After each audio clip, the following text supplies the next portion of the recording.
Hello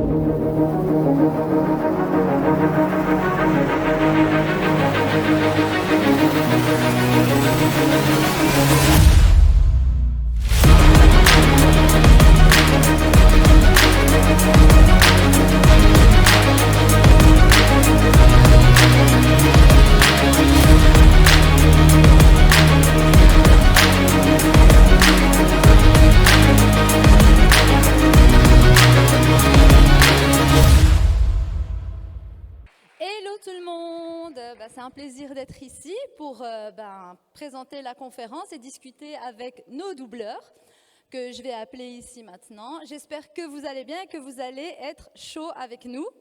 Allez, un petit peu de tonnerre d'applaudissements. Merci. On va commencer avec Dorothée Pousséo. Allez, allez, allez.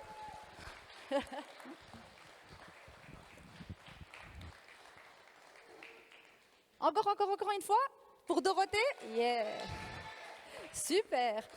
Ensuite, donc, on a Bruno Coel.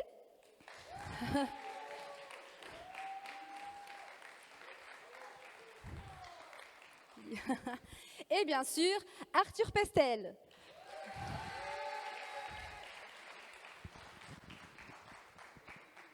Non, vas-y, installe-toi là. Super. Bonjour tout le monde. Salut à tous. Moyenne. Voilà, je pense qu'on est tous Bienvenue installés. au concert de Bruno. On va peut-être commencer. Je vais commencer les petites questions, histoire d'en savoir un peu plus sur nos invités ici. Je commencerai par la question qui m'interpelle. Qu'est-ce qui vous a poussé à faire du doublage ?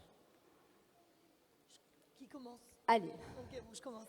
Allez, honneur aux dames. Alors, pousser, je ne sais pas, on est venu plutôt me chercher. Moi, j'ai commencé enfant. J'ai commencé à 6 ans, le théâtre. Et à 7 ans et demi, je me suis retrouvée sur scène avec Michel Bouquet dans Le Malade imaginaire, où je faisais Louison. Et j'ai été repérée par un agent qui, du coup, m'a fait rentrer chez lui. Je me suis mise à faire plusieurs tournages. Et ensuite, vers 9 ans et demi, je jouais toujours la pièce. J'ai été repérée par un directeur artistique qui s'appelait Claudio Ventura et qui m'a proposé de faire du doublage. Il n'y avait pas beaucoup d'enfants comédiens. Donc, il m'avait vu sur scène et il m'a proposé de faire du doublage. Donc, j'ai dit, je ne sais pas ce que c'est, mais d'accord. Et je suis venue là par hasard. Mes parents ne font pas du tout ce métier. Et j'étais un vilain petit canard de la famille. J'étais balancée là-dedans parce que j'avais envie, parce que je faisais le pitre toute la journée. Et voilà. Et du coup, je me suis retrouvée à faire du doublage parce qu'il n'y avait pas beaucoup d'enfants comédiens. Voilà. Donc, ça a été plus facile pour moi de commencer enfant. Évidemment qu'adulte, j'ai eu moins de démarches à faire. Et passer voilà. Justement, ce passage et commencer le doublage, ça n'a pas été compliqué justement ? Non, quand t'es enfant, tu te rends pas trop compte. En plus, 9 ans et demi, c'est un bon âge parce que ça y est, tu lis bien. Oui. Tu lis rapidement parce qu'évidemment, à 6 ans, 7 ans, tu commences à bien lire, mais pas très très vite. Et là, il faut savoir lire assez vite. Comme un journaliste, c'est un prompteur. Donc, il faut avoir cette rapidité. Et à 9 ans, tu l'as. Oui, là, c'est donc, en fait, pour la lecture, elle est acquise. Et après, moi, je jouais. Déjà, je tournais beaucoup. Donc, en fait, tu joues. Et puis après, quand tu es enfant, c'est comme apprendre une langue étrangère. C'est beaucoup plus simple à 9 ans qu'à 30. Donc voilà. Donc, non, je crois que c'était plus facile. Et puis après, j'ai continué. C'est comme Arthur. Il a commencé tout petit. Il a commencé à 5 ans, je crois même. Ouais. Ah ouais, c'est tôt. Donc, lui, c'était parce que son grand frère et sa grande sœur en faisaient aussi. Et moi, d'ailleurs, j'ai l'âge de son grand frère. Et vous connaissez, je le connais depuis qu'il est en couche. Elle m'a vu bébé et maintenant elle voit mon bébé. Magnifique. J'ai 7 ans de plus que lui et du coup je l'ai connu, il avait quoi, 2 ans et moi 9 ans quoi, en gros. Voilà. Ah ouais. C'est étonnant, on en apprend. Donc commencer à 5 ans, mais directement doubleur en fait. En fait j'ai tourné aussi quand j'étais petit. Bébé, j'ai fait des pubs Pampers. En fait, on tournait tous avant. En fait, on tourne et on joue au théâtre. Et après, le doublage, c'est un peu la suite des comédiens. C'est beaucoup de comédiens de théâtre, mais après. Mais l'anecdote, les pubs Pampers quand même. Mais grave. Et en fait, non, j'ai commencé à tourner. J'ai fait un Navarro quand j'avais 5 ans. Et en fait, je suis venu au doublage accompagner ma sœur sur les plateaux. Et en fait, on m'a entendu, on m'a essayé sur un rôle. Et oui, je crois que mon premier rôle que j'ai fait, j'avais 5-6 ans. Et c'était Menteur avec Jim Carrey. Donc avec Manu, en plus, qui était... Je me souviens hyper bien de ta petite voix trop mignonne. Ouais. Et Emmanuel Curtil, en fait, c'était toute sa famille, c'est mes voisins, dont sa maman qui était mon agent artistique pour les films, pour les pubs et tout ça. Et du coup, j'ai continué à tourner aussi enfant et à faire du doublage. Et voilà, jusqu'à aujourd'hui. Et toi, Bruno? Moi, j'ai commencé le théâtre, j'ai joué Le Petit Prince de Saint-Exupéry, j'avais 10 ans. C'est que j'ai commencé jeune, mais au Mais théâtre. toi aussi, t'as commencé enfant alors? Oui, je mais savais au pas. théâtre. Et, Comme moi. et après, j'étais en province, et donc un petit conservatoire de province, théâtre. Et le théâtre aussi, quand j'étais ado, à l'école, au lycée, on avait monté une petite troupe. Et j'ai joué au théâtre pas mal. J'ai été jusqu'à jouer à l'Odéon à Paris, à Britannicus, dans le rôle de Britannicus. Et j'ai vraiment fait beaucoup de théâtre. Et après, grosse période de chômage, pendant 2-3 ans, et j'ai dit, ouais, qu'est-ce que je peux faire avec mon métier? Et j'ai vu qu'il y avait doublage. Et moi, c'est très tard que j'ai démarré le doublage. J'avais déjà une bonne trentaine d'années. Et le doublage, les comédiens de théâtre faisaient ça en plus pour arrondir les fins de mois, voilà. Parce que le théâtre, c'est très mal payé, faut le savoir. Et on ne se vantait pas de faire du doublage du tout. C'était même un sous-taf, un sous-métier à l'époque. Et moi, j'ai dit, waouh, moi je prends ça, mais à fond.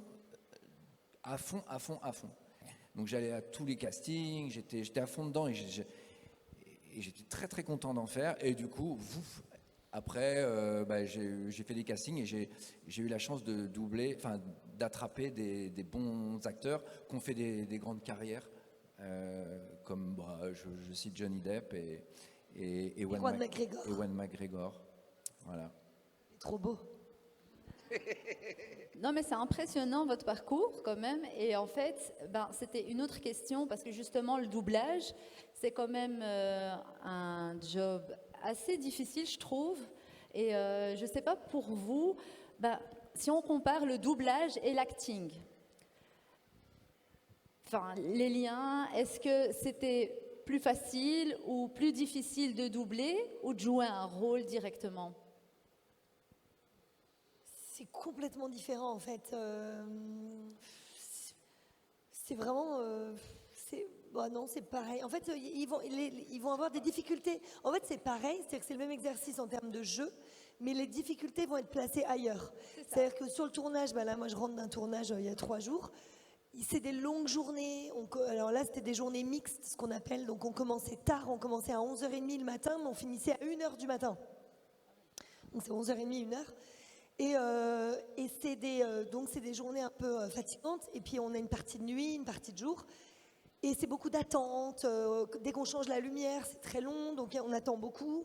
Et en même temps, dès qu'on commence à tourner, là, il faut être extrêmement concentré pendant, par exemple, le laps de temps. On refait des prises et tout, mais là, on parle entre les prises, c'est une grosse concentration. On a froid, on tournait dehors, de nuit.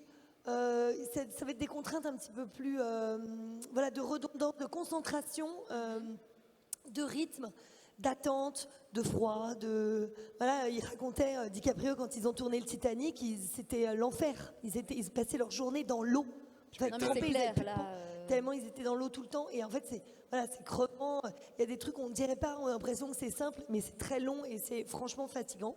Oui, c'est éprouvant. On bosse pas à la j'imagine, mine non plus, tourner, faut relativiser, mais je veux dire, c'est franchement plus fatigant que ça en a l'air. Et alors qu'en doublage, non, la contrainte, elle va être plus sur, par exemple, quand on a des scènes d'action où ils courent. Nous, on peut pas courir, mais il faut donner l'impression qu'on court, mais il faut pas faire de bruit avec les vêtements. Donc d'ailleurs, il y a des vêtements qu'on sait qu'on met pas quand on vient en doublage, genre la doudoune, non, ça c'est mort. Et donc on va mettre des vêtements un peu tout doux comme ça, et on va faire du sur place. On va être comme ça derrière notre micro, en silence. Enfin voilà, ça va être des contraintes un peu différentes pour aider le jeu, mais au final, c'est le même métier, on joue pareil. Moi, si la comédienne pleure, je pleure. Enfin, on joue, quoi. C'est juste que la caméra, elle n'est pas sur nous, on est dans l'ombre. Et voilà. Donc, on n'a pas la reconnaissance, enfin, on n'a pas la reconnaissance, on n'a pas le retour qu'on a quand on est comédien sur scène. Il y a les applaudissements, ou qu'on a au cinéma, puisqu'après, on est reconnu dans la rue. Alors, il y a un truc que moi, j'aime bien aussi, hein, j'aime bien dans mon métier être un peu caché. Et en même temps, c'est lors de ces belles conventions-là que justement on voit, on est heureux de rencontrer les gens qui aiment bien notre boulot, parce que on se dit on l'a pas fait pour rien. Il y a des gens C'est qui vrai. ont aimé, on est content, voilà. Bon. Alors après, je sais pas si vous avez des choses à ajouter sur la différence. Moi, je trouve que c'est le même métier. Effectivement, au niveau du jeu, effectivement, les difficultés sont pas aux mêmes endroits. La scène a déjà été jouée par un acteur, en ce qui me concerne. Et après, il faut faire la blague. Faut faire la blague que ta voix française, elle rentre dans ce personnage qui a déjà joué la scène. Donc, l'idéal, c'est de se remettre dans l'émotion vraie qu'il a traversée lui.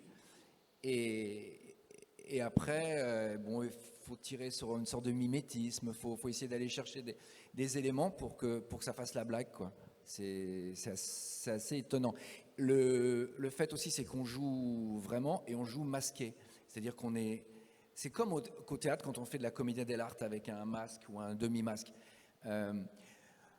Comme on est un peu caché, on peut aller à fond on peut sortir de nous, on est un peu planqué, donc on peut sortir de nous des émotions qu'on n'oserait pas vraiment mettre à nu comme ça devant tout le monde. C'est une sorte le doublage, c'est une sorte de masque aussi. On est dans le noir, c'est pas nous, c'est quelqu'un d'autre il faut que ça fonctionne. Donc on a moi j'aime bien jouer caché, on a une grande liberté, quoi, finalement. Et voilà. Et ce qui est vraiment fun au doublage, ce qui m'avait étonné, c'est que quand on tourne, maintenant on a les images tout de suite, on a les rushs tout de suite. Ou au théâtre, c'est fait, mais on n'a pas vous avez vu quelque chose, on a joué là ce que je suis en train de parler, ça va, c'est parti ça va peut-être pas être filmé. Et au doublage, je ne sais pas si vous me suivez toujours, mais au doublage, on peut réécouter tout de suite. C'est comme un Polaroid, quoi. On a tout de suite le résultat. On peut ça c'est pas bon, ça c'est bon, et après on peut corriger. Et ça c'est magique, quoi, cette technique de revoir tout de suite ce qu'on Surtout si on se fait. trompe, on peut recommencer tout de suite. Alors qu'au théâtre, Ouais, voilà, exactement. On efface, on recommence. Donc le doublage, c'est tout ça qui est bien. Et puis il y a le micro au doublage. Le micro, on peut jouer avec, on peut chuchoter, on peut chanter, Bruno, non? Et attends, j'ai pas fini. Et au théâtre, Excellent chanteur. Attends. Et au théâtre. Dans le port d'Amsterdam. Voilà, il y a plein de chansons. Je voulais à tout prix chanter. C'est un aujourd'hui. talent caché qu'il découvrira peut-être plus tard. Oui, Parce que peut-être. pour ceux qui n'étaient pas là hier, Bruno commence les cours de chant. Il a fait 4 cours pour l'instant et il se débrouille plutôt pas mal. Il en avait ras-le-bol, en fait, que tous ces comédiens comme Erwan McGregor et tout soient chantés par d'autres gens que lui. Exactement. Et donc il s'est dit, ok, moi aussi je vais chanter maintenant. Moi, je vais m'y mettre. Et franchement, c'est un bon début. Je trouve que la prof est très bonne, parce que 4 cours et c'est pas mal. Trop se foutre de ma gueule, c'est incroyable. Non, Théodore se fout de ma gueule. Ouais, elle m'a dit, vas-y, chante. Non. Je pense que on aimerait peut-être un petit extrait quand même. Enfin, allez, allez, tu allez, mets aussi, toi. allez, un Bruno, petit. Bruno, Attends, on va voir si le public est venu. Allez, Bruno! Allez, Bruno! Attends, je viens avec vous. Vous interprétez. Putain, attends, là, on sort du truc. Ok. Tu peux échauffer ta voix Je vais tout chanter. doucement et puis Je vais essayer de chanter. C'est une première, toute première fois de ma life. pour nous, hein. Chanter City of Stars. City of Stars, le truc de La La Land. Allez, on applaudit tous une fois.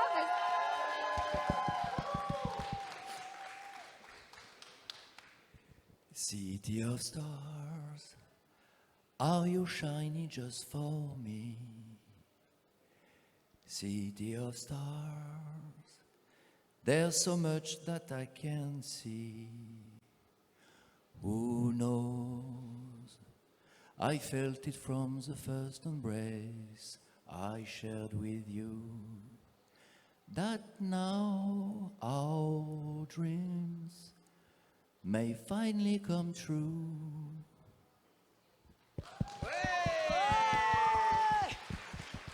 Bon, l'accent, c'est un peu... hein. Merci, merci, merci. Maintenant, il faut Merci. prendre les cours d'anglais après les cours de chant. C'est comme ça qu'ils font. Bravo. J'ai de quoi le faire chanter.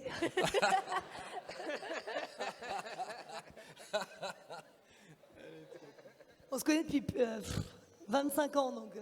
Non, mais ça se voit, la complicité, enfin, c'est magnifique, parce qu'on sent vraiment la complicité, ça se voit à des kilomètres, donc c'est... Non, pour faire un métier où on s'amuse, et c'est bien, c'est de une chance. on provoque ça, on provoque ça. C'est ce que je dis à mes filles toujours, je dis, peu importe, parce qu'elles changent évidemment à 5 ans. Je vais être maîtresse, non, je vais être vétérinaire, je veux être pompier, enfin bon, ça change tout le temps. Mais du coup, je dis, peu importe, ce qu'il faut, c'est que tu fasses un métier qui te plaise. Donc, parce que comme on le fait une grosse partie de notre vie, enfin, après, on peut faire plusieurs vies en une, hein, on peut changer de métier à quel que soit l'âge. Mais c'est vrai qu'on a la chance de faire un métier qui nous amuse beaucoup, quoi. Non, mais c'est top. C'est une grande top. chance. Mais Arthur, je ne sais pas si tu voulais rajouter quelque chose par rapport à la différence entre l'acting ou le doublage en Ou à l'accent anglais de Bruno. Comment? Est-ce que tu veux ajouter quelque chose par rapport à l'accent anglais de Bruno? Non, bah tout a été dit. Hein. Je n'ai pas grand-chose à rajouter. Top, top. Mais je vois, Merci Arthur. Arthur, tu fais beaucoup de films d'animation, ou d'animés, dessins animés, etc.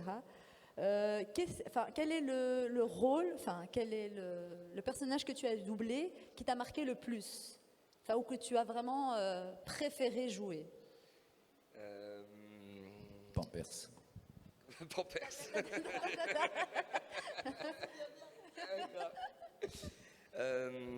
J'ai adoré faire la série Dragon, où je faisais Rustique. J'en garde des très bons souvenirs, et même avec les copains, c'était cool. Full Metal, c'était pareil, un plaisir à faire. Mais là, il n'y a pas longtemps, je viens de faire une série où ça fait longtemps que je ne me suis pas éclaté sur une série, et je prends un réel plaisir. C'est Rent a Girlfriend. C'est une petite amie à louer, voilà, qui est sortie là cet été. Et, Je ne l'ai pas vu, donc... je m'éclate, le perso est complètement ouf. Et ouais, c'est un plaisir à faire. Top. Bruno, la même question, comme ça on découvre aussi un petit peu les personnages que vous avez préférés. J'ai tout, enfin voilà, je répète, je me suis vraiment éclaté dans beaucoup de choses. C'est ça le problème. J'ai pas un truc, voilà. un truc. J'ai beaucoup aimé Moulin Rouge avec Ewan McGregor à doubler, Sleepy Hollow avec Johnny Depp.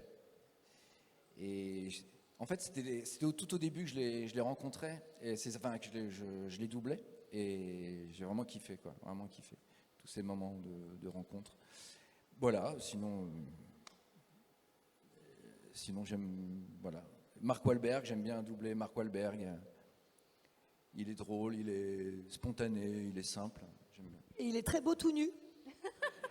Important, c'est très très important vrai, à ouais. savoir. Ouais. Ah non, ça je sais pas. Franchement, je sais pas. Ouais. Non, je vais pas le faire aujourd'hui. Sûrement, hein, mais je sais pas. Et toi, Dorothée, je t'avoue, moi, ta voix, je la connais des Sœurs Olsen. Ouais, bah moi, les Sœurs Olsen, j'étais moi-même très jeune. Oui, voilà, c'est ça, j'avais 12 ans, en gros, quand j'ai commencé à les doubler. Et j'avoue que les Sœurs Olsen, c'est un de mes meilleurs souvenirs parce que je les ai doublés en gros de 12 à 28. Donc c'est toute mon adolescence et grande adolescence, et la vingtaine, tu vois, où c'est les meilleures années, t'es insouciant, c'est trop cool, et t'es là, et je faisais le métier que j'aimais, j'arrivais à en vivre, voilà, j'avais mon indépendance, j'ai pris mon appart assez jeune, à 18 ans, et voilà, et donc c'est toutes ces années-là, en fait, qui vont avec ces deux comédiennes que je doublais beaucoup, et puis j'adorais le challenge, en fait, de passer de l'une à l'autre. quand elle parlait en même temps, évidemment, j'étais obligée d'enregistrer 2 pistes, puisque ma voix, je ne pouvais pas la dédoubler. Mais sinon, j'adorais les scènes où elle se répondait et je m'amusais à me répondre moi-même. C'est un côté un peu schizophrène, mais c'est rigolo. C'est incroyable quand même, un peu bipolarité comme Ouais, ça, voilà. mais l'exercice, c'est quand même... Mais l'exercice, en moi fait. j'adore les challenges. Et l'exercice, c'était hyper rigolo, quoi, évidemment, de dire salut, ça va? Bah ouais, toi, ouais, je passe une bonne journée. Oh là là, mais tu me souviens. Bah voilà, c'était hyper marrant. Et donc, je pourrais dire je mets le scène. Et puis là, maintenant, dans mes dernières années d'adulte, je dirais quand même le dessin animé d'Harley Quinn, où vraiment, c'est le défouloir, c'est l'exutoire. Quand on a des journées stressantes ou fatigantes, puis maintenant que je suis maman, forcément il y a des trucs qui gonflent un peu. Pas les enfants, bien sûr, ils sont toujours mignons. Mais bon, voilà. Et là, j'avoue, quand j'ai une journée Harley Quinn, vendredi prochain, j'ai hâte. Parce que je vais pouvoir tout lâcher. Parce que là, c'est vraiment tous les gros mots, ou même à la maison, quand on fait mère mince, voilà. Bon, là, non, là, on peut. Mais On y surtout va. que Harley Quinn, c'est un personnage haut en couleur. Ah ouais, non, donc, c'est hyper drôle à faire, mais encore plus que dans les films, parce que dans les films c'est super, c'est génial et tout ça, mais c'est plus propre, on va dire, évidemment, c'est moins trash. Il y a une limite, on va dire. Alors dans le dessin animé, il n'y en a pas du tout. Là vraiment, on fait ce qu'on veut, et ça c'est très très cool. C'est vraiment drôle. c'est top. Voilà. Puis je fais ça avec Hervé Ray. C'est Hervé Ray, c'est qui? C'est la voix de Peter Pan. Mais bon, il a toujours la même voix adulte. Il était petit, mais il a toujours la même voix adulte. Qui est-ce qui fait d'autres Hervé? Je sais pas. Enfin bon, il fait plein de gens. Voilà. Et c'est lui qui a dirigé les Suicide Squad, et du coup, il dirige aussi celui-là. Et lui, il est beaucoup plus âgé que moi. On a le même écart. En gros, lui, il a 7 ans de moins. Hervé, il a 7 ans de plus que moi. Mais on était dans la même école, enfants, à l'école des enfants du spectacle. Du coup, on se connaît depuis que moi, j'ai 8 ans et lui 15. Et donc, on a une super connivence aussi. Et donc, c'est génial de faire ça avec lui. Enfin, voilà. Voilà, donc je dirais ces deux-là. Top. Et ici, vous faites des films d'animation, des jeux vidéo, vous doublez des films. Arthur, je ne sais pas si tu as eu l'occasion, enfin, à part la série ici, si tu as fait des films. Si, j'ai fait des Voilà, films, des séries, des jeux. Voilà, donc, quel est le rôle, enfin, qu'est-ce que vous préférez jouer? Un film, enfin, un film d'animation, un jeu vidéo? Parce que c'est complètement différent. Je trouve que c'est différent. Alors moi, parce pas que... du tout le jeu vidéo, parce que le jeu vidéo, c'est assez ingrat. On n'a rien, on n'a pas d'image, on n'a rien. On C'est a ça. un fichier Wave, c'est les ondes de son, comme ça. Oui, c'est un peu ce que je fais. Ouais, voilà, non mais et avec un texte en dessous. Ouais. Et on entend le personnage, et genre, qui va faire « Hey, what are you doing here ?» Et nous, on fait « Hey, mais qu'est-ce que tu fais là, toi ?» Voilà, donc on va répéter, Ouais. comme ça, avec un casque, les trucs. Donc il y a un côté un peu ingrat. Par contre, le résultat est hyper sympa. J'adore. Après, genre, j'ai fait Tracer dans Overwatch, et quand je vois des gens jouer à Tracer, je suis comme une dingue, quoi. Je suis là, je trouve ça génial parce que j'entends. Et là, tout le boulot qu'on a fait, qui est un peu ingrat, où on voit rien, d'un coup prend vie, et ça c'est complètement dingue. Mais la partie travail est chiante. Vraiment, faut être honnête, c'est hyper chiant. C'est vraiment pas drôle quand on arrive, genre, oh là là, c'est vrai, je fais un jeu vidéo ce matin, j'en ai pour 4 heures d'enfer. Vraiment, c'est vraiment pas drôle. Mais le dessin animé, c'est trop cool.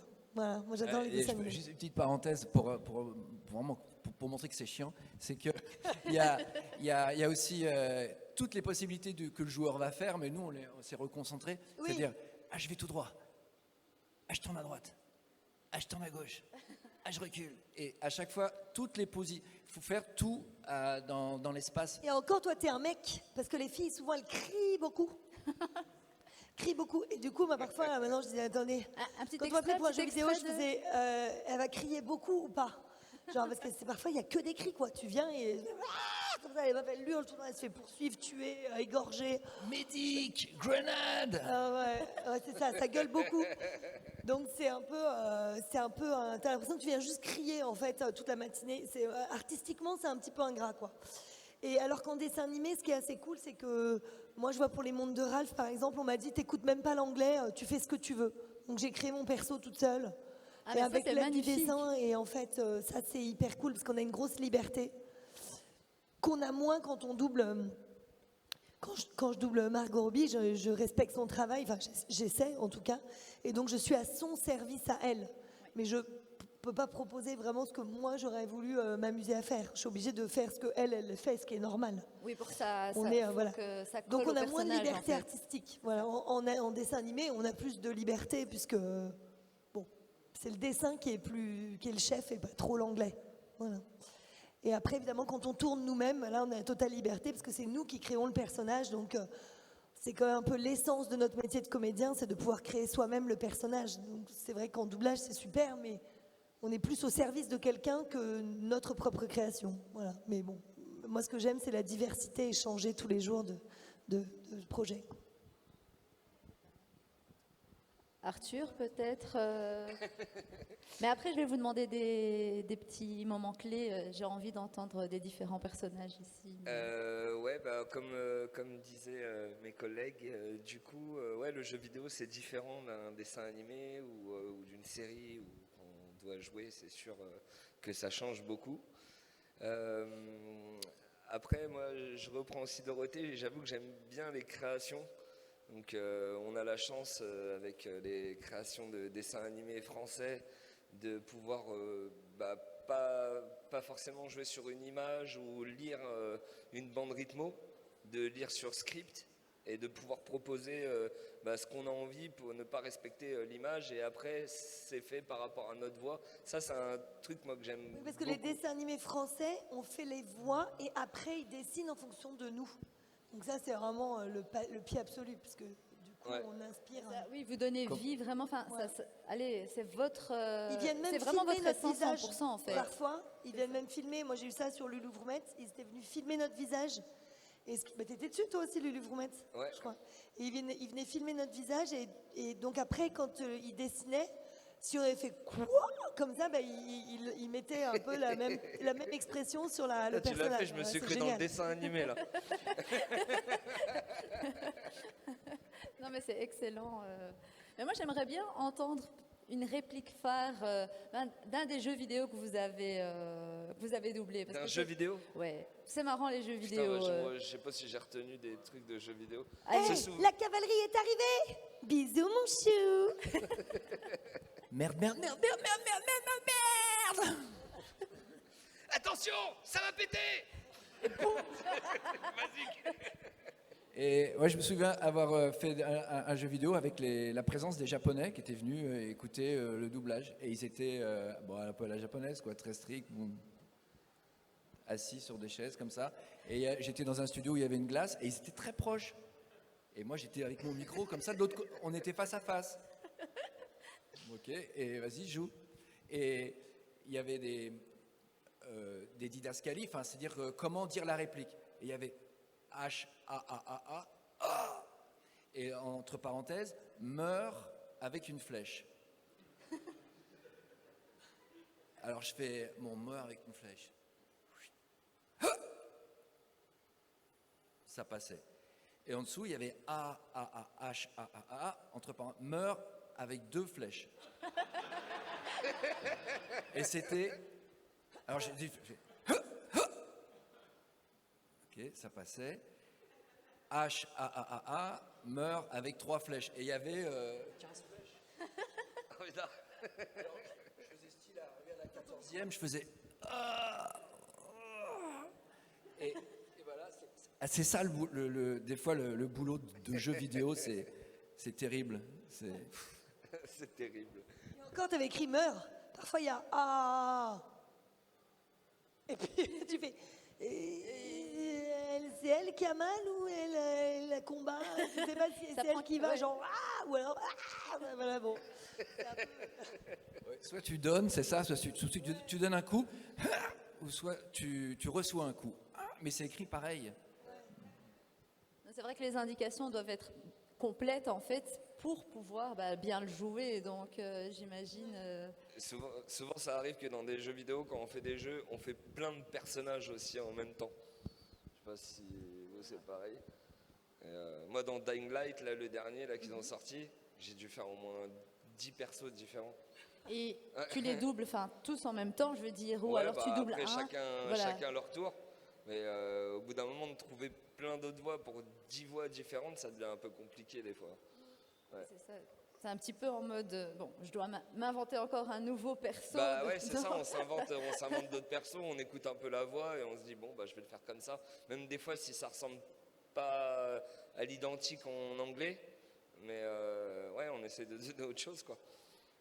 Et est-ce qu'il y a une œuvre où vous avez eu une pression particulière justement par rapport à la VO? Parce que bon, maintenant vous êtes les voix officielles des acteurs, plusieurs acteurs. Mais par exemple, les films d'animation, je vais prendre typiquement les films d'animation japonais. Bon, tu as fait Full Metal Alchemist. Est-ce que tu n'as pas eu une pression justement par rapport à la version française? Parce que des fois, le public fan d'anime... Quand j'ai commencé la série, c'est ça? Voilà, c'est ça. Alors, est-ce que tu n'as pas eu un peu peur ou... Parce que, allez, on va dire les fans d'anime, etc., souvent, ils font attention à la VF. Et donc, je ne sais pas, les doubleurs, est-ce qu'ils ont une appréhension avant d'accepter un projet par rapport aux versions originales? Du tout. Alors, moi, j'ai pas eu peur parce que généralement, quand un animé ou un produit arrive ou un film ou quoi, on ne sait pas le succès qu'il va y avoir derrière. On est un peu pris... c'est le début d'une aventure ou quelque chose. Si après ça part, tant mieux, c'est cool. Si ça fait plaisir aux gens ce qu'on a fait, c'est un plaisir. Mais ouais, on le sait pas sur le coup. Donc du coup, on fait ça comme n'importe quel autre produit. On le fait, moi, pour ma part, j'essaye de le faire le mieux possible. Et non, moi je m'en fous complet. Hein. Évidemment, oui. Non, mais c'est vrai, vous faites aussi des films d'animation américains, autres, etc. Allez, je me suis toujours posé la question. Je vous avoue, personnellement, je regarde beaucoup de versions originales et je regarde seulement les versions françaises quand je regarde avec mes enfants. Et donc, j'étais tellement habituée à voir la version originale que des fois, j'ai peur de regarder en version française. Mais je me demandais si, dans la peau du doubleur, est-ce qu'ils avaient peur justement et donc, c'est pour ça que je vous pose la question. Mais par contre, moi, il y a des rôles vu arriver et je me suis dit oula, je me suis dit là j'y arriverai jamais. C'est pas vous les garçons, mais moi j'ai eu ça une fois sur Ray. Je sais pas si vous vous souvenez du biopic de Ray sur la vie de Ray Charles, qui s'appelle Ray, et je devais faire la maman de Ray et elle est la comédienne, elle est incroyable et en fait ça c'est vraiment les Américains, c'est une SDF la femme et elle a vu écrit casting à New York. Et elle est rentrée, elle a dit je peux passer le casting. Et elle vivait dans la rue quoi. Et les mecs ont fait ouais bien sûr. Et elle a pété en deux le casting, elle a une force, elle a un truc incroyable. Et là moi je me retrouve à la doubler quoi. Alors j'ai passé des essais, hein, j'ai été choisie par le réalisateur américain. Mais même quand j'ai passé l'essai, je me disais pourvu que je sois pas prise. Je te jure, je me disais mais comment je vais faire parce que la meuf est tellement incroyable que je peux pas lui arriver à la cheville. Et voilà. Quand j'ai été prise, j'y allais presque à reculons en me disant mais c'est l'horreur, c'est beaucoup trop dur. Bon, après, j'ai fait tout ce que j'ai pu. Moi, je vous conseille de le voir en VO, celui-là. Mais j'ai fait tout ce que j'ai pu. Mais c'est vrai que c'était vraiment dur, quoi. Le rôle, elle est tellement merveilleuse, en fait, que j'ai pas son talent. En tout cas, pour ce rôle-là, je n'ai pas son niveau. Elle a une telle rage en elle de quelqu'un, je pense, qui a traversé des choses dans la vie beaucoup plus dures que ce que j'ai traversé. Elle a elle a du coup une rage folle. Et quand elle perd son deuxième fils, noyé, enfin tu vois, les scènes sont incroyables et que Ray perd la vue et qu'elle lui dit « Tu ne laisseras jamais personne dire que tu as un handicap. » Personne, tu vois. Et elle est d'une émotion, elle est d'une force incroyable. Voilà. Et ça, voilà. Je ne sais pas si vous avez eu des rôles comme ça où tu arrives et tu te dis « Mais j'y arriverai pas, quoi. C'est pas possible. » Qui Par exemple, c'était Joaquin Phoenix que j'ai doublé dans Walk the Line, le biopic de Johnny Cash. Et il y avait des scènes où il était sous et très dur, des trucs qui viennent de très, très profondément, très loin. Et tu dis waouh, est-ce que ça va sortir? Moi, je suis tout neuf. Je me sentais tout neuf, tout propre par rapport à lui. Et voilà, il faut retraverser, il faut aller chercher un maximum de. Et pendant tout le doublage, je crois que je sortais, j'allais pas manger, je m'enfermais pour rester, pour vraiment. Enfin, moi, c'est un truc que je fais vraiment, c'est d'être concentré. Quand voilà. privilégier tous les moments pour le doublage et pour ce qu'on va faire, pour essayer de... Vous ne pouvez pas être dispersé quand il y a des scènes qui sont terribles et il faut pas... Enfin, moi, j'ai du mal à me concentrer. Donc, vraiment, le truc, c'est... Ouais. Mais oui, c'est bien sûr, ouais, bien sûr. Est-ce qu'on va être à la hauteur? Est-ce que... Ouais. Sur Ray, nous, quand on travaille, on fait normalement, on va dire 4-5 boucles. Ce qu'on appelle boucles, c'est des scènes à l'heure. Et moi, il y a une scène que j'ai faite en 1h15. Une. Parce qu'en fait, elle pleurait pas. Ce qui était beau, c'est qu'elle avait les larmes dans les yeux, mais qu'elle ne les lâchait pas. Et on n'a pas la même voix quand on se retient de pleurer que quand on pleure. Je ne sais pas si vous avez déjà analysé, on n'a pas la même voix. Et ce qui est beau, c'est beaucoup plus beau quelqu'un qui se retient de pleurer que quelqu'un qui pleure. Je trouve ça plus émouvant. Et elle était magnifique. Et moi, en fait, mes larmes, elles coulaient à chaque fois. C'est-à-dire qu'au bout de 2 phrases, pam, je pleurais. Et je devenais dingue, je pestais contre moi. Je disais, arrête. Ça me rendait ouf de lâcher tout de suite trop tôt. En fait, alors qu'il doit lâcher, elle doit lâcher que quand il part dans le bus. C'est fini, pas avant. Oui, c'est ça. En pas fait, devant c'était son fils. l'émotion retenue. Voilà, et du coup, j'ai passé 1h15 pression. dessus, quoi. Je devenais dingue, quoi. Et toi, Arturo? Excuse-moi de te couper, mais c'est pareil en tragédie. Quand la tragédie, les grands monologues, si on tombe dans le pleur, c'est foutu. C'est toujours de la retenue. Il y a un truc d'acteur. C'est comme si tu prends un petit oiseau, un petit moineau dans le creux de ta main et qui fait cuit. Et il faut. Si tu serres trop fort, tu le tues. Si tu le lâches, il s'envole. C'est tenir cette émotion comme ça, comme un oiseau au creux de sa main. C'est un truc, c'est vivant, c'est jamais mort, quoi. Voilà. Moi, des fois, j'ai un souci qui m'arrive, moi, c'est que des fois, on me met sur des rôles qui sont beaucoup plus vieux que moi, où je me dis tout de suite, je me dis putain, mais ma voix, ça va pas du tout là-dessus, et je me mets une barrière. Et en fait, après, je fais confiance en fait à la personne qui me dirige et qui m'a mis sur le truc parce qu'elle voyait que c'était ça. Et en fait, je me lâche, je fais le truc. Mais au début, il y en a plein où je me dis putain, mais c'est pas, ouais, ça va pas le faire. Ma voix, j'ai une voix assez jeune et du coup, j'essaye de rester dans ma voix normale, de parler vraiment, vraiment normal. Et moi, du coup, ça le fait. Mais ouais, sur le coup, c'est un peu compliqué. Ouais. Parce que voilà, j'ai un souvenir qui me revient, c'était dans Gladiator, je doublais l'empereur Commode, et au moment où il tue son père, c'est une scène de parricide, quoi, il l'égorge. Partez pas tous. C'est une conférence de 5-6 heures, hein, vous êtes... et il égorge, et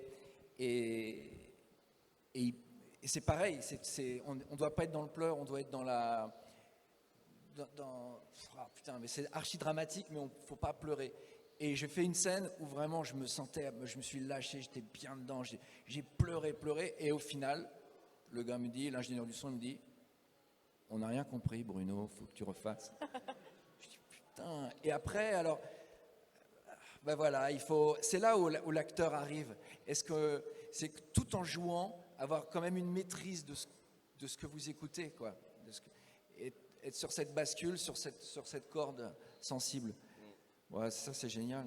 Il y a des rôles intéressants à faire, moi. J'ai fait un mec dans une série qui s'appelle The Mist. C'est à la base un roman de Stephen King.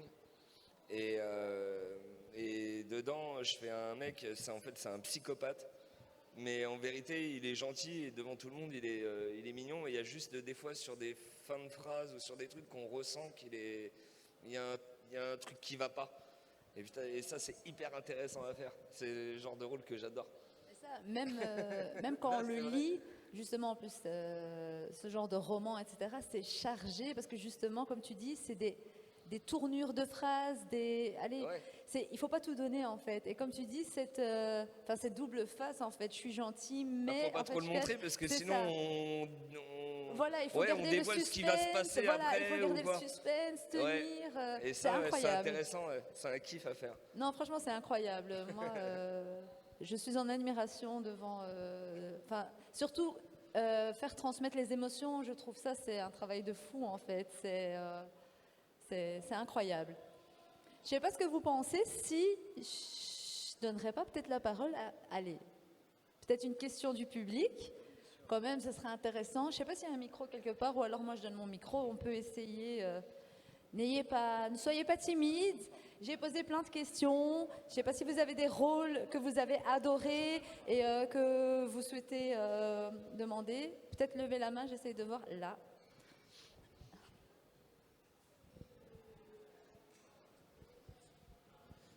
Donc bonjour. Donc comme je vous ai vu tous les trois, donc c'était pour vous dire que j'ai beaucoup de respect pour votre travail, donc une profession qui a de la lumière désormais, donc enfin méritée. Et la question, ça serait comment pouvez-vous décrire l'évolution du doublage en 2022? Parce que quand on a interviewé Brigitte Lecordier, elle disait que malgré la réputation, il y a des studios qui exigeaient certaines choses, et puis par exemple, il y a eu un petit problème avec Monsieur Borg par rapport à un changement de rôle. Est-ce qu'au niveau de l'économie, il y a encore l'artistique qui prime? Je ne sais pas si la question est... Ouais. Je m'excuse, mais j'ai rien compris, moi. Ouais, c'est ça. C'est ça. Elle était longue, la question. Mais, Non, mais c'est quoi? Comment l'évolution du doublage en 2022, c'est ça En fait, le ratio artistique et la pression économique. Est-ce qu'il y a toujours autant de liberté et tout va bien avec les studios ou, Non, pas du tout. Il n'y a plus du tout la même liberté qu'on avait il y a 20 ans, où on pouvait même se dire, tiens, ce personnage, il est hyper drôle, je vais lui mettre un accent, ou je vais le faire zozoter pour rigoler, ou je vais, tu vois, n'importe quoi, ou je vais changer le texte, ou tout ça. Aujourd'hui, ça n'existe plus, ça. C'est fini, on est tout enfin, c'est hyper contrôlé par des grosses majors. C'est eux qui décident tout. D'ailleurs, même souvent, ils sont même pas, ils ont rien à voir avec l'artistique. Et ils choisissent les voix, ils virent les gens, ils disent oh non tiens lui, j'ai pas envie de le prendre, alors qu'il a doublé genre dans 30 films. Enfin bon, ils n'ont pas trop de respect ni pour le public ni pour les comédiens. Et les clients, c'est eux qui décident tout maintenant. Et donc c'est vrai que ça a beaucoup changé en fait cette époque où on était un petit peu plus... Enfin, c'était le directeur artistique qui avait un peu la main mise dessus comme un réalisateur. Maintenant, c'est les grosses majors et les clients qui décident tout. Donc on est beaucoup moins libre, effectivement, tout est contrôlé. Après, ils réécoutent 40 fois le film entre eux. Parfois, ils virent un comédien, ils le rechangent, ils en mettent un autre. Ou ils refont un rôle, où ils changent le texte. Ou, ouais. Le texte est vérifié avant d'enregistrer. Enfin, c'est beaucoup plus... C'est très différent du métier que j'ai connu moi enfant, justement. C'est devenu très calibré. Ouais, c'est un peu moins fun, quoi. Très fliqué. Mais nous, on essaie de garder un peu de joie de vivre sur les plateaux et de s'amuser quand même entre nous, quoi. Mais c'est vrai que c'est moins... on a beaucoup moins de liberté, quoi. Par contre, il y a beaucoup plus de travail, parce qu'il y a beaucoup plus de plateformes. Donc, on achète beaucoup de séries, entre Netflix, Apple, Amazon, tout ça. Avant, on était, moi quand j'ai commencé le doublage, on était 300 à en faire et maintenant on est 10 000 à peu près. ça s'appelle l'évolution quand même. Ouais. Parce que c'est énorme en fait, passer de 300 à 10 000. Ouais, en 20 ans, oui. Ben, ici, j'ai une autre question. Je vais demander, avec la nouvelle série Kenobi qui est sortie et les films Full Metal Alchemist, est-ce qu'il y a des rôles que vous aimeriez pouvoir reprendre encore une fois, des voix que vous avez déjà faites, ou bien même si vous avez bien aimé reprendre justement ces voix emblématiques? Oui, moi je veux un Les Mondes de Ralph 3, voilà. Je passe le message. Si jamais, ce serait trop bien. Ouais, j'aime bien. Quand j'ai fini... Quoi? Oh, merci beaucoup. Non, c'est vrai que quand j'ai dit ma dernière réplique du 2, j'avais les larmes aux yeux, j'étais là, non, je veux pas que ça s'arrête. Mais bon, moi je dirais ça. Et toi? Et vous? Moi, comme tu demandais, ça a été une surprise des années après avoir fait Full Metal, que 15 ans après, ils sortent des films. Et un deuxième, et là un troisième qui est sorti hier. C'est un kiff en fait de retrouver un personnage qu'on aime bien. Et ouais, voilà. Ah si, moi je voudrais bien Didi de Dexter aussi, mais bon, je pense qu'ils n'en referont pas. Hein. C'était il y a plus de 20 ans, donc je pense que c'est mort. On sait jamais. Moi, cette année, il y a eu Kenobi qui est ressorti, la série 20 ans après, le même acteur, le même rôle, mais avec cette patine, quoi, le fait qu'il ait pris 20 ans, moi aussi. Ah, c'est drôle ça, et c'est agréable parce qu'on remet des chaussons qu'on a mis il y a 20 ans, et c'est comme l'histoire de ta vie à toi aussi, tout ça s'est mêlé, c'est agréable. Merci. J'avais une question aussi pour Monsieur Choel, par rapport au livre audio, parce que j'ai écouté justement Kenobi en livre audio, et je veux savoir comment s'était passé une lecture d'un livre pendant plusieurs heures, comment ça se passe l'enregistrement, tout ça. Avoue que c'est hyper chiant. Non mais sûrement. Moi, C'était bien écouté en tout cas. Je pense que c'est hyper chiant, et c'est vrai, ça passe bien. Ouais, après, bon, je vais être sincère. Je l'ai écouté en 1,2 parce que c'est un peu long. Mais je trouve. T'es gentil. En accéléré. J'aurais mis 2. Moi, plusieurs heures, c'est 24 heures Ouais. Ah ouais. d'enregistrement assis à lire un bouquin. Franchement, Ouais, mais il y avait, j'en ferai pas. il y avait quand même de l'intention, je trouvais. Ouais, je faisais tous les personnages Ouais, en ouais. plus. Je faisais pas, c'était pas que le nana. Je faisais tous les personnages. Et alors, c'était super bien écrit. Donc du coup, moi, je me suis passionné pour certaines scènes. Il y a des scènes qui roulaient bien, qui matchaient bien. C'était vachement bien. C'est très long, c'est vrai, c'est terrible. Mais ouais, c'était long. Ah, puis j'avais un type qui tous les soirs me disait: ah, aujourd'hui, tu as 8000 mots. J'aimerais bien que tu passes à 10 000 mots demain. Putain, et ça, On a l'impression d'être des c'était machines. l'horreur. C'est horrible. ça, c'était l'horreur. Moi, j'ai fait un casting, pour l'anecdote, j'ai fait un casting de livre audio parce qu'on m'a dit tu ferais que tu essaies. Alors, j'avais vraiment tout fait. J'ai fait de la motion capture, j'ai vraiment tout fait dans ma vie. Je me dis, j'ai pas fait ça, allons-y. Oh, je passais le casting, j'étais, mais pourvu que je sois pas prise, mais c'est horrible. J'ai lu 6 pages, j'avais déjà envie de mourir. Mais en fait, j'adore lire, mais dans ma tête, quoi. Pas comme ça, je trouve ça ultra chiant. Puis alors, moi, je jouais trop, justement. Je jouais à fond, il était ah non, non, non. Ah non, non, mais calme-toi, quoi. Joue-moi. J'étais genre, ok, donc je lis. Ah non, mais c'était horrible et j'ai pas été prise, Dieu merci. Et après, il m'a rappelé un jour en me disant, oui, tu as un autre essai pour un autre livre. J'ai dit, je suis vraiment pas libre en ce moment. Ah non, et je veux pas y aller. Rien que le casting, j'avais envie de mourir. C'est horrible, hein. C'est horrible. Si je peux me permettre une deuxième question qui n'a rien à voir. Mais du coup, est-ce que vous avez déjà rencontré des acteurs que vous avez doublés? Est-ce que vous avez des anecdotes par rapport Désolé. Si vous avez des anecdotes avec des acteurs Moi, j'ai croisé. Oui, il y a Johnny Depp qui venait à Étretat pour le festival du film à Deauville il y a 2 ans. Et j'ai une copine qui dit ah, viens, Johnny Depp, viens. Je dis, oh, c'est vrai qu'il y avait 2 rangées de gardes du corps et ça avait été l'horreur. Et finalement, je suis tombé sur une personne du film qui m'a dit oh, come on, it's my friend. Et je l'ai suivi et j'ai eu mon moment avec Johnny. Et ça a été. Ça a été terrible. Du coup, je savais plus parler anglais. Pourtant, t'as un accent incroyable. On l'a tous constaté tout à l'heure. Vraiment, je vois pas. Non, mais attends, c'est bizarre. Merci. Moi, j'ai rencontré Lacey Chabert, que je doublais dans La Vie à 5, la série où on était ensemble, avec Bruno, il faisait mon grand frère. Et je l'ai rencontré à Los Angeles. Et en fait, c'était trop drôle parce que je restais 1 mois là-bas, chez des amis. Et j'avais des copains en France qui m'avaient dit le patron de Big Brother m'avait dit mais tu devrais appeler son agent et dire que tu es là-bas. Je suis sûre qu'ils peuvent faire une rencontre parce que la série, je l'ai doublée 6 ans. C'était une série sur M6.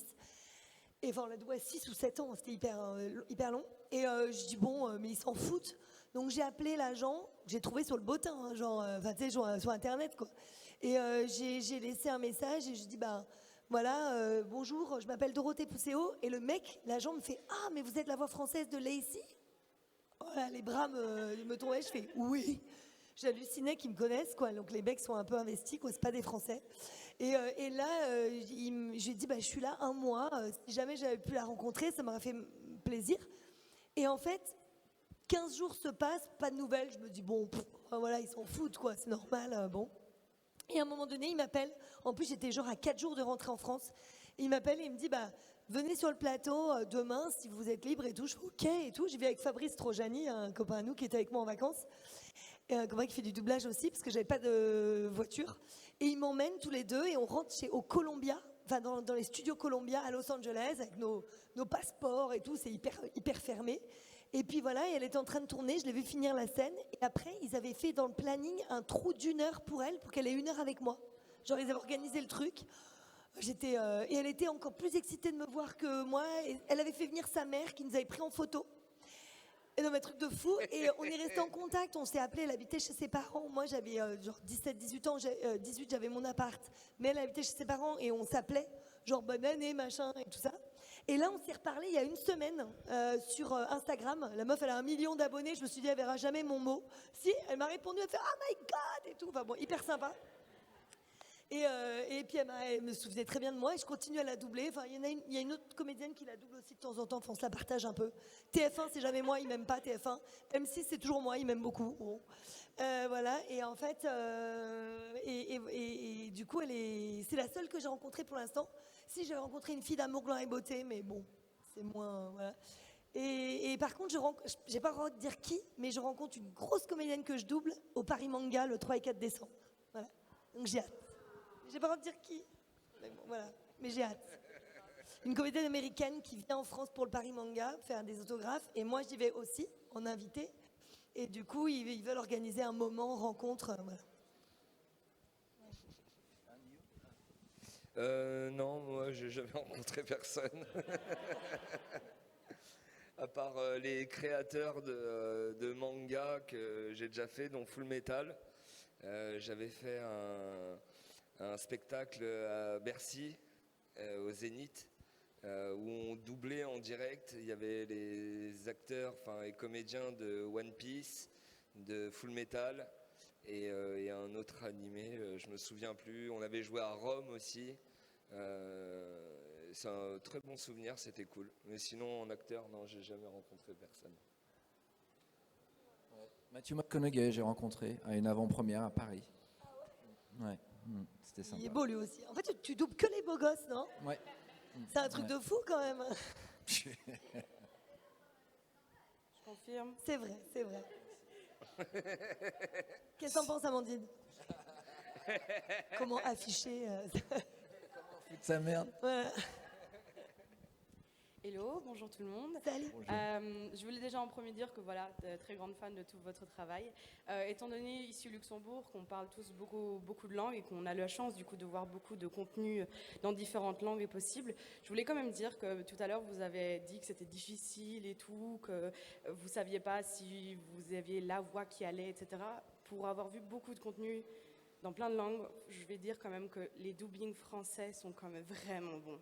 Au niveau des voix, au niveau de ce que vous faites, de l'acteur et l'acting, vraiment la plupart du temps c'est vraiment incroyable et donc c'est toujours un bonheur. Donc c'est vraiment, si j'ai le choix entre les différentes langues, ça sera de l'anglais ou du français du coup, parce que c'est là où ce sera le plus plaisant en fait réellement à écouter. Ah, merci beaucoup, merci, c'est gentil. Ouais. Merci. Donc, du coup, on m'a sucré la question, donc je peux pas la reposer encore une fois. Après, mais voilà. Après, si vous voulez une petite anecdote là-dessus, les Français ont inventé le doublage. Voilà. Et en fait, alors, une VO, ça reste toujours une VO, on est d'accord, évidemment, c'est lui-même qui parle et tout. Mais pour les gens qui n'aiment pas avoir les yeux rivés sur les sous-titres et tout, ce que je peux comprendre aussi, c'est vrai qu'en France, bon, on est tous des comédiens très passionnés, mais je pense que dans les autres pays aussi, mais on a une très bonne méthode avec la bande rythmo et la détection, le travail qu'on a en amont. Les Américains travaillent au time code. Donc eux, ils n'ont pas de texte écrit, ils ont un texte sur papier et ils ont un time code. Donc c'est, vous voyez ce que c'est un time code, qui défile le temps, voilà. Et donc à 1 heure 20 minutes 03 secondes, ils doivent dire cette réplique-là. Donc c'est forcément toujours un petit peu moins calé que quand ils doublent. D'ailleurs, quand vous voyez un Américain doubler un manga japonais, c'est pas toujours très synchrone au niveau de la bouche, parce qu'ils sont un peu approximatifs au TC. Et en fait, les Français, ils ont inventé, j'adore cette histoire, je la fais très courte, le doublage, parce qu'on avait les films de Laurel et Hardy, qu'on adorait, donc début 1920. Et les films, à l'époque, Laurel et Hardy, ils cartonnaient tellement qu'ils ont voulu exporter leurs films et ils ont tourné dans toutes les langues. C'est pour ça que Laurel et Hardy parlent avec l'accent anglais, puisque c'est leur vraie voix. C'est eux qui parlent. Donc en fait, ils ont tourné en anglais, ils ont tourné en allemand, ils ont tourné en espagnol et hop, ils envoyaient leurs vidéos. Voilà. Et là, ils se sont rendus compte que c'était hyper cher. Parce qu'au lieu de un jour de tournage, t'en as 4. Parce que vous tournez 4 fois la scène. Donc c'est hors de prix, évidemment. Parce que c'est très cher une journée de tournage, beaucoup plus qu'une journée de doublage. Donc là, évidemment, ils se sont dit, merde, comment faire? Et les Français, Laurel et Hardy cartonnait en France, en français, avec leur vraie voix à eux. Et là, ils se sont dit, on va arrêter, ça coûte trop cher. Et les Français ont dit, mais nous, on va reparler sur eux. Et ils ont inventé le doublage. Voilà ce pourquoi les films récents après de Laurel et Hardy, on a gardé l'accent anglais. Si vous regardez les tout premiers, c'est Laurel et Hardy avec leur accent anglais. Et les derniers, c'est les comédiens français qui parlent avec un accent anglais pour continuer leur accent, parce que si du jour au lendemain ils parlent sans accent, on comprend plus, enfin c'est bizarre évidemment. Mais voilà, et on a été les premiers à inventer la technique du doublage sur les films de Laurel et Hardy et après sur tous les autres. Voilà. Mais c'est incroyable ça, parce que moi ça je savais pas que les Français étaient les premiers à avoir... Et après ils ont exporté la bande rythmo dans plusieurs pays dans le monde, sauf aux États-Unis. Les Américains sont vraiment restés sur leur technique à eux, mais ils doublent presque rien. Ils doublent quelques mangas japonais, quelques trucs. Ça, parce que quand ils aiment un film français, ils le retournent. Ils achètent les droits du film et ils le tournent en américain avec perdent leur Faut pas accent, rester là, en madame. fait. Ils le doublent pas, voilà. Donc Madame, faut pas rester c'est là, fini, on madame. ferme la boutique. On va manger? Voilà. Bah moi, vous allez être déçus. Hein. Tout le monde va partir en courant. En tout cas, merci, parce Oui, que voilà, au merci à Luxembourg, vous avez quand même... justement, je suis étonné de voir Trop la... beau le Luxembourg. Oui, non mais Hier, voir... on allait se promener. J'ai fait plein de photos. Et voilà. Et bon, bah, on est un peu frustrés de partir ce soir. Oui, mais on va voir. Mais on va de voir revenir que en vous week-end. maniez, que vous savez parler plein de langues, et nous, moi je me suis dit quand je vais arriver ici, bon, l'intérêt sur le doublage français, vu que vous passez du luxembourgeois à l'anglais, à l'allemand, sans aucun problème. Ici, c'est incroyable. Nous, on est là, français, mais vous, ici, vous avez compris. Enfin, je sais pas, vous avez compris un truc là, ça circule. Et du coup, voilà, le doublage français, vous acceptez. Et vous appréciez apparemment. Donc, c'est touchant, quoi. C'est vraiment. Bah, merci à vous, merci d'être là.